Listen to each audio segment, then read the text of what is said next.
পবিত্র নৈমিষ্য অরণ্যর নাম কଣ? না নৈমিষ্য অরণ্য। ସେହି ଅରଣ୍ୟରେ 88,000 ଋଷି ଏକାଠି ହୋଇଛନ୍ତି। ମା ମାନେ କେତେ ହଜାର ଋଷି ଏକାଠି ହେଇଛନ୍ତି? ଆପଣ ମାନେ ସେଠି ଶୁଣୁଛନ୍ତି, ମା ମାନେ ତାଙ୍କର ବସି ସେପଟେ ଗପୁଛନ୍ତି। ସିଏ କଣ ଶୁଣୁଛନ୍ତି? ସିଏ ତାଙ୍କ ଘର କଥା ଆଲୋଚନା କରୁଛନ୍ତି। ଏ ମା ମାନେ ମୋ କଥା ଟିକେ ଶୁଣ। ଯଦି ଆପଣ ମାନେ ହରି କଥା ଶୁଣିଲେ ତାହେଲେ ଆପଣ ମାନଙ୍କ ପିଲା ଉଚ୍ଚ ସଂସ୍କାରିତ ହବ, ଭଲ ମଣିଷଟିଏ ହବ। ଯଦି କୌଣସି ମା ଗର୍ଭିତ ଅବସ୍ଥାରେ ଥିଲାବେଳେ ତା ଗର୍ଭରେ ଥିବା ଶିଶୁକୁ ନିତ୍ୟ ଭାଗବତ ପାଠ କରି ତାକୁ ଶୁଣାଯାଏ, ତେବେ ସେ ଶିଶୁ ସାଧୁଟିଏ ହବ। ଯଦି ପିଲାକୁ ନିତ୍ୟ ପୁରାଣ ଅଧ୍ୟୟନ କରିବା ପାଇଁ କୁହାଯାଏ ଆଉ ସେ ଅଧ୍ୟୟନ କରେ, ତେବେ ସେ ଉଚ୍ଚ ସଂସ୍କାରିତ ହବ। ଆଉ ତୃତୀୟରେ ଆପଣ ମାନେ ଯଦି ପିଲାକୁ କହିଦେବେ ତୁ ବସି ପାଠ ପଢ, ନିଜେ ବସି ଟିଭି ସିରିଏଲ ଲଗେଇବେ, ତୁଳସୀ ସିରିଏଲ ଦେଖିବେ, ତାହେଲେ ଆପଣ ମାନଙ୍କ ପିଲା ଆଉ ବାଟରେ ଯିବେନି, ସେ ମଦ ପିଇ ରାସ୍ତାରେ ପଡ଼ିବେ। ଆଜିକାଲି ଯାହା କରିବେ ଆପଣ ମାନେ ମନେ ମନେ ଭାବନ୍ତୁ, ଆପଣ ମାନେ ସାଧୁଟିଏ ପିଲାଟିକୁ ଜନ୍ମ ଦେବେ ନା ପିଲାକୁ ଉଚ୍ଚ ସଂସ୍କାରିତ କରାଇବେ, ନା ପିଲାକୁ ମଦ ମାଂସ ଖାଇବାକୁ ଦେବେ? ଗୋଟିଏ ମା ଚାହିଁଲେ ତା ପୁଅ କଲେକ୍ଟର ହେଇପାରିବ, ଗୋଟିଏ ମା ଚାହିଁଲେ ତା ପୁଅ ଇଞ୍ଜିନିୟର ହେଇପାରିବ, ଗୋଟିଏ ମା ଚାହିଁଲେ ତା ପୁଅ ଦରକାର ପଡ଼ିଲେ ରାଷ୍ଟ୍ରପତି ବି ହେଇପାରିବ। ଗୋଟିଏ ମା, ଖାଲି ମା ମାନଙ୍କର କଥା। କେବଳ ମା ଚାହିଁଲେ ବି ହବନି, ପିଲା ମାଙ୍କର ଗୁଣ ରଖେ। ସତ୍ୟ ଶାସ୍ତ୍ର ଶିଖେଇଲେ ପିଲା ବାପା ମାନଙ୍କର ଗୁଣ ରଖନ୍ତି, ମା ମାନଙ୍କର ଗୁଣ ରଖନ୍ତି। ଆପଣ ମାନେ ତୃତୀୟ ଯୁଗକୁ ଚାଲନ୍ତୁ, ବିସର୍ବା ଋଷି ସାଧୁ ପଣ୍ଡିତ ପୁତ୍ର କିଏ ନା ରାବଣ।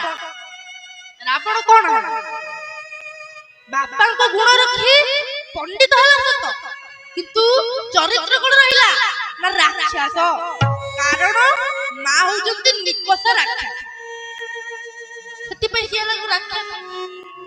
ଆପଣ ମାନେ ସତ୍ୟ ଯୁଗକୁ ଚାଲନ୍ତୁ, ସତ୍ୟ ଯୁଗରେ ହିରଣ୍ୟକଶ୍ୟପ ରାକ୍ଷସ, କିନ୍ତୁ ତାଙ୍କ ସ୍ତ୍ରୀ କି ସେ କଣ ହରିଭକ୍ତା।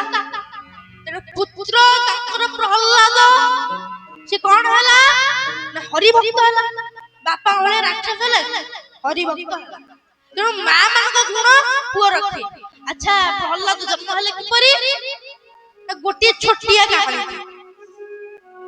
ଦିନେ ହିରଣ୍ୟକଶ୍ୟପ ଭଗବାନ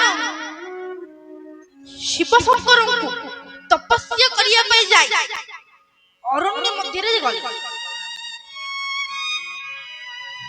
ନମାମି ସମୀସା ନିର୍ବାଣ ରୂପଂ ବିଭୁଂ ବ୍ୟାପକଂ ବ୍ରହ୍ମା ବେଦସ୍ୱରୂପଂ নিজং নির্গুণং বিকল্প নিরীহং চিদাকাশ মহাকাশ পাতং ভজেহং নিরাকার ভূকালঙ্কুরীয়ং হীরাজ্ঞান জ্যোতি তমিশং গিরিশং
श्रीलं शङ्करं चैव नाथं भजामि।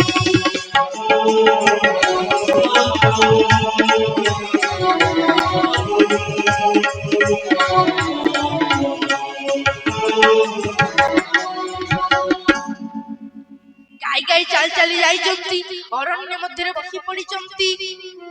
ଭଗବାନ ଶଙ୍କରଙ୍କୁ ଆରାଧନା କରିବା ପାଇଁ ଡାକୁଛନ୍ତି। କାନରେ ପଡ଼ିଗଲା ଦି ଜଣ ଶୁକ ପକ୍ଷୀ ନିଜ ନିଜ ଭିତରେ କଥୋପକଥନ ହେଉଛନ୍ତି। ସେ କଣ କହୁଛନ୍ତି ନା ଓମ୍ ନମୋ ଭଗବତେ ବାସୁଦେବାୟ। କାନରେ ପଡ଼ିଗଲା ଆଉ ତପସ୍ୟାରେ ଉଠି ପଡ଼ିଲେ।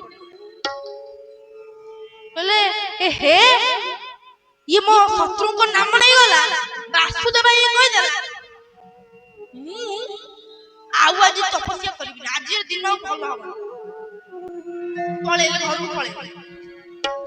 ପତ୍ନୀ କୈତୁ ପଚାରିଲେ ପତିଭକ୍ତା, କହିଲେ ନାଥ କଣ ହେଇଛି?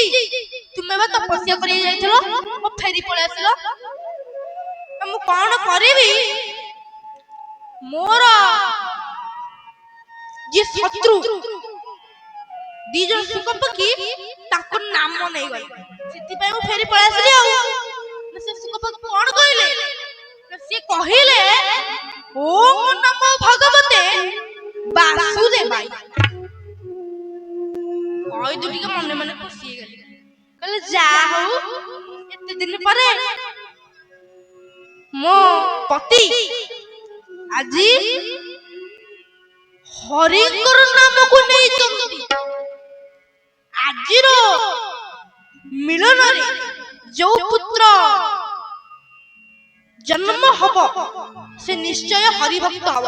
ଯଦି ମୁଁ ଆଜି ଦିନରେ ମୋ ପତିଙ୍କ ମୁଖରୁ 108 ଥର ଓମ୍ ନମୋ ଭଗବତେ ବାସୁଦେବାୟ କୁହାଏ। ପଚାରିଲେ ଆଚ୍ଛା ପତି ସେ ଯୋଉ ଶୁକ ପକ୍ଷୀ ଦିଟା କଣ କହିଥିଲେ? ମୋର ମନେ ପଡୁନି କଣ ନା ସିଏ କହିଥିଲେ ଓମ୍ ନମୋ ଭଗବତେ ବାସୁଦେବାୟ। ଗଣିରେ 2 ଥର ହେଲା। ପଚାରି ଚାଲିଲେ 3 ଥର 4 ଥର 5 ଥର 7 ଥର 8 ଥର 10 ଥର 20 ଥର 30 ଥର 40 ଥର 50 ଥର 70 ଥର ପଳେଇଲେ। ମଧ୍ୟାହ୍ନ ସମୟ କହିଲେ ପତି ସେ କଣ କହିଥିଲେ ମ? ଆରେ ସେ କହିଥିଲେ ଓମ୍ ନମୋ ଭଗବତେ ବାସୁଦେବାୟ। ମଣିରେ ପୁଣି 80 ଗଲା 90 ଗଲା 100 ଗଲା 107 ଯାକ ପଳେଇଲା। 107 ଥର କୁହାଇଲେ। ରାତ୍ରିର ସମୟ ପଚାରିଲେ ହେ ସ୍ୱାମୀ ହେ ନାଥ, ଆଚ୍ଛା କହିଲ ସେ ଶୁକ ପକ୍ଷୀ ଦିଟା କଣ କହିଥିଲେ?